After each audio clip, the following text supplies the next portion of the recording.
જય શ્રી કૃષ્ણ. કેમ છો બધા? સ્વાગત છે તમારું મારા કિચનમાં. આજે આપણે બાળકોના લંચ બોક્સ માટે સોજીના ઢોકળા બનાવવાના છીએ.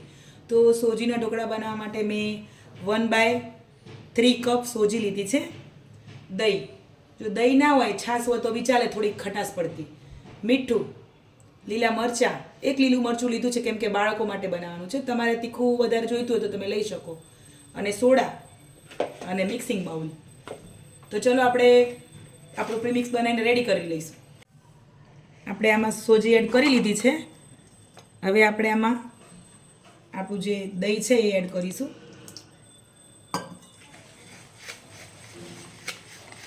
તમે જોઈ શકો છો આ રીતનું આપણે સ્ટ્રક્ચર રાખવાનું છે ઢોકળા માટે, કેમ કે સોજી પાણી પીવે અને ફૂલે.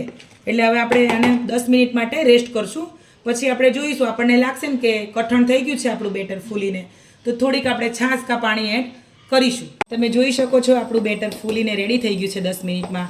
તો થોડુંક આપણને કાઠું લાગે છે તો આપણે થોડીક આમાં છાશ એડ કરીશું. છાશ હોય તો છાશ અને પાણી હોય તો પાણી આપણે થોડુંક એડ કરીને અને થોડુંક પતલું કરશું. જો આ રીતનું આપણું બેટર બની ગયું છે. જો આવું આપણે બેટર રાખવાનું. તો હવે આપણે બાકીના મસાલા કરી લઈશું. એક લીલું મરચું કટ કરેલું હતું, નમક. હવે આપણે મિક્સ કરી લઈશું. હવે આપણે એના સોડા એડ કરીશું જેથી આપણા ઢોકળા સરસ ફૂલી જાય. એક મીડિયમ સાઇઝની નાની ચમચી છે. હવે આપણે થોડુંક પાણી એડ કરીશું જેથી આપણા સોડા એક્ટિવેટ થઈ જાય. જ્યારે બી આપણે કોઈ બી બેટરમાં સોડા એડ કરીએ ને તો એક જ સાઈડ આવી રીતે ફેરવવાનું. તો આપણે પહેલેથી જ પ્લેટને ગ્રીસ કરી દીધી હતી ઓઇલથી. તો હવે આપણે બેટર બનાવ્યું હતું એ આપણે આમાં એડ કરીશું. આપણે પાણી ઉકળવા મૂકી દીધું હતું સ્ટીમરમાં. તો હવે આપણે ઢોકળાને મૂકી દઈશું. થોડુંક લાલ સૂકું મરચું સ્પ્રિંકલ કરીશું. એનો ટેસ્ટ બહુ સારો આવે છે. તો ચલો આપણે હવે આને સ્ટીમ કરીશું.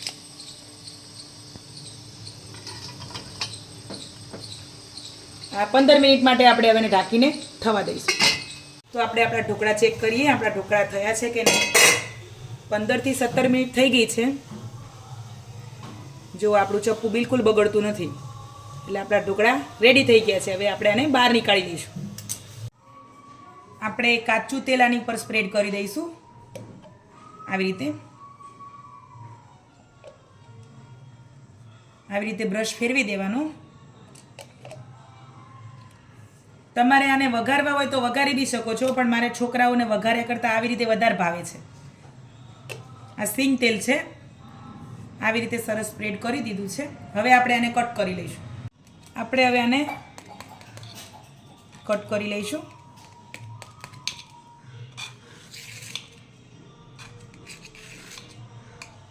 ફાઇનલી આપણા સોજીના ઢોકળા બનીને રેડી થઈ ગયા છે. ઇન્સ્ટન્ટ ઢોકળા. આ બાળકોના લંચ બોક્સ માટે, રાત્રે ડિનર માટે, કે હલકી ફુલકી ભૂખ લાગી હોય ને ત્યારે ફટાફટ બની જાય તેવા. તો હું તમને નજીકથી બતાવું. જુઓ કેવા સ્પંજી છે. જુઓ એકદમ સોફ્ટ ઢોકળું બન્યું છે. તો આવા નવા બીજા વિડીયો જોવા માટે મારી ચેનલને લાઇક, શેર અને સબસ્ક્રાઈબ કરજો. મળીશું હવે એક નવી રેસીપી સાથે નેક્સ્ટ વિડીયોમાં. જય શ્રી કૃષ્ણ.